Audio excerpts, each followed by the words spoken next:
패닉바잉 같은 쫓기듯 무언가 자산을 구매하려고 하는 이유 역시도 계층 상승의 사다리가 사라질까 봐 두려워하기 때문이겠죠. 앞으로 계속 기회는 있을 겁니다. 영원한 강자는 세상에 존재하지 않다는 걸 말콤 글래드웰이 다윗과 골리앗에서 증명해냈기 때문이죠. 지금 2020년엔 희망으로 다시 일으키는 것 같습니다. 말콤 글래드웰을 한마디로 정리하면 진리의 탐정 같습니다.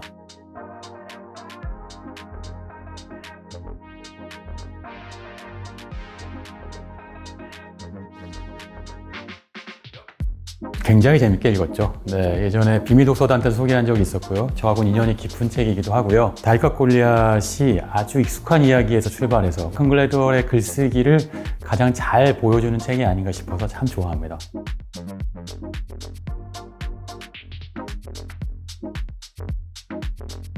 그 얘기 무슨 얘기냐면 그 이야기 안에 말콤이 이야기하고 싶어하는 모든 진리, 지혜가 다 숨어있다는 뜻이죠. 다윗은 어떻게 골리앗을 이겼을까요? 우리가 어렸을 때 배웠을 때는 골리앗이 방심했다, 또는 다윗이 굉장히 빼어난 용사였다, 여러 가지 이야기를 했습니다만 말콤 글래드웰이 얘기하고 싶은 것은 약점을 가진 존재가 자신의 약점을 강점으로 바꿀 수 있고, 강자, 그리고 강점을 가진 골리앗 같은 큰 존재한테도 얼마든지 약점이 있다는 것이고, 그렇기 때문에 인류 역사는 그런 다윗과 골리앗, 강자와 약자가 끊임없이 역전하고 역전당하는 역사라는 이야기죠. 그게 바로 다윗과 골리앗의 이야기고, 그게 어쩌면 성서에 이미 지혜가 다 숨어있다는 이야기를 말콤 글래드웰은 하고 있습니다.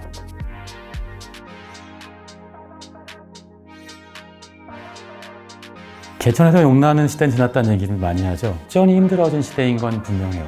그만큼 격차가 펴진 사회죠. 다른 의미에서 초격차 사회일 거예요. 하지만 인류 역사상 약자가 강자를 무찌르고 영원한 강자일 줄 알았던 1등이 영원하지 않았던 역사는 끊임없이 반복돼 왔습니다. 저는 그게 말콤이 얘기하는 인류의 역사의 반복이라고 생각하는데요. 저처럼 젊은 분들이 몰려나가서 요즘처럼 패닉바잉 같은 쫓기듯 무언가 자산을 구매하려고 하는 이유 역시도 계층 상승의 사다리가 사라질까 봐 두려워하기 때문이겠죠.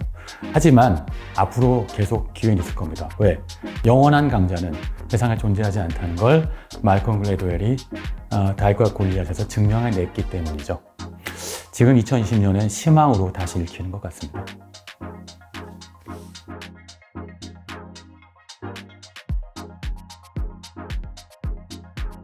신선한 외모를 갖고 있죠. 정말 이목을 끄는 외모를 갖고 있으면서도 지적인 특성이야말로 새로운 섹시함이라는 걸 보여준 대표적 작가이겠고요.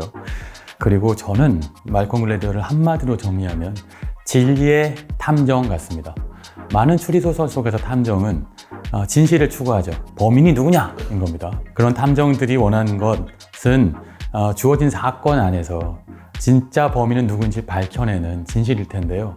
말콤 글래드웰의 목적은 조금 다르죠. 추리소설처럼 전개되지만 결국 찾아내는 건 지혜이고요, 또는 진리일 겁니다. 그걸 통찰이라고 부를 수도 있고 깨달음이라고 부를 수도 있을 텐데요. 뜻밖에도 그런 말콤 글래드웰이 던져주는 깨달음은 우리가 이미 알고 있는 것인 경우들도 많아요. 하지만 그것이 사실이라고 차마 믿지 못했던 것이었는데, 말콤 글래드웰은 수없이 많은 단서들을 조합해서 그것이야말로 진리일 수밖에 없다는 걸 입증해내죠. 저한테는 그래서 추리소설 후반부에 바로 당신이 범인이야 라고 하는 순간처럼 말콤 글래드웰의 책 안에서는 바로 범인이 밝혀지는, 달리 표현하면 진리가 밝혀지는 이른바 말콤 포인트가 늘 있는 것 같습니다. 그 후반부에 다다르면 무릎을 탁 치게 되는 통쾌한 깨달음을 얻게 되는 거죠. 추리소설에서 얻어지는 카타르시스 같은 것들이 말콤 글래드웰의 책에도 있습니다.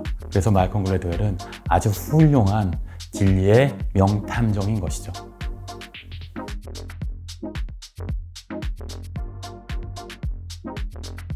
코로나 시대는 우리한테 이제 상수가 됐죠. 포스트 코로나 시대에는 제가 늘 얘기하는 것은 어차피 올 미래를 한 10년 정도 빨리 당긴 것 같습니다.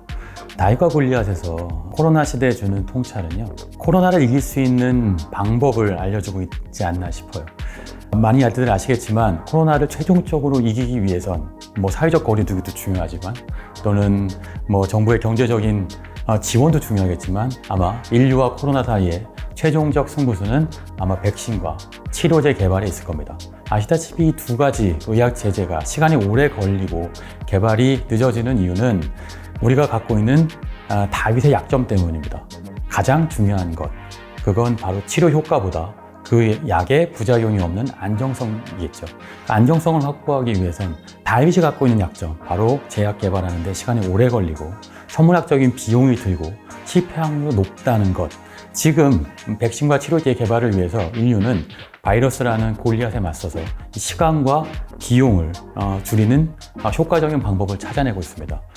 바로 1상과 2상, 3상이라고 하는 치료 기간을 함축해서 한꺼번에 모든 실험을 동시에 하는 것이죠. 제약 개발에 오래 걸린다는 약점을 속도전으로 극복해내고 있고요. 또 천문학적인 비용 역시도 이젠 기업이 아니라 각국의 정부가 나서서 돈을 쏟아부으면서 치료제와 백신을 개발하고 있죠. 두 가지 약점을 극복해낸다면 우리는 바이러스를 이길 수 있습니다. 문제는 얼마나 빨리 더 많은 사람들이 희생당하기 전에 바이러스를 이겨내느냐겠죠. 우리가 갖고 있는 다윗의 약점을 협업을 통해서 각국 정부가 협력하고 각국 기업이 협력하고 자본들이 협력함으로 해서 자본의 약점을 극복하고 있지 않나 생각해 봅니다.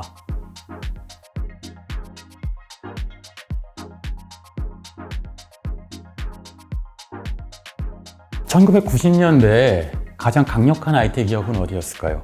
마이크로소프트였겠죠?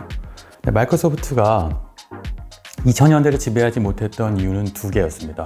하나는 MS 내부에서 PC 기반이라고 하는 온라인 기반이라고 하는 사업 모델을 버리지 못했기 때문이었죠.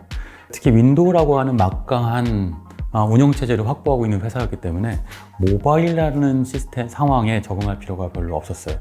비유하자면 골리앗처럼 말단 비대증을 앓고 있어서 눈이 잘 안 보이고 움직임이 둔해진 골리앗이 됐던 거겠죠. 그리고 또 하나는 그렇게 거대한 기업이 오히려 그 덩치로 시장을 집어삼키려고 하자 미국 정부가 독점 기업으로 견제를 하기 시작하죠. 그래서 2000년대 들어서서는 MS와 반 MS라고 하는 전선이 형성되고요.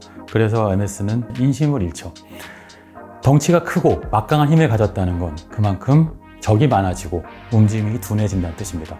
90년대 MS는 영원할 것 같았지만 우리가 알다시피 지금은 구글과 아마존과 애플 같은 회사의 시대죠. 우리한테 구글이라는 회사는 굉장히 위대하고 혁신적인 기업으로 인식됩니다만 미국 샌프란시스코 IT 전문가들한테는 이미 구글도 MS 못지않은 대기업이 되어 있다는 뒷얘기를 많이 듣습니다. 2000년대에 그렇게 혁신적인 것 같았던 구글이 왜 2020년대에는 대기업병에 걸렸다는 비판을 받을까요? 골리앗이 됐다는 뜻이겠죠. 구글 역시도 MS를 무찌르기 위해서 혁신을 할 때까지만 해도 매우 기민한 다윗이었지만 어느 순간 골리앗이 되는 과정을 피하지 못했던 걸 겁니다. 어제의 골리앗이 오늘은 다윗이 되고 오늘의 다윗이 내일은 골리앗이 되는 삶의 순환 같은 이야기를 하고 있는 게 아닌가 싶습니다.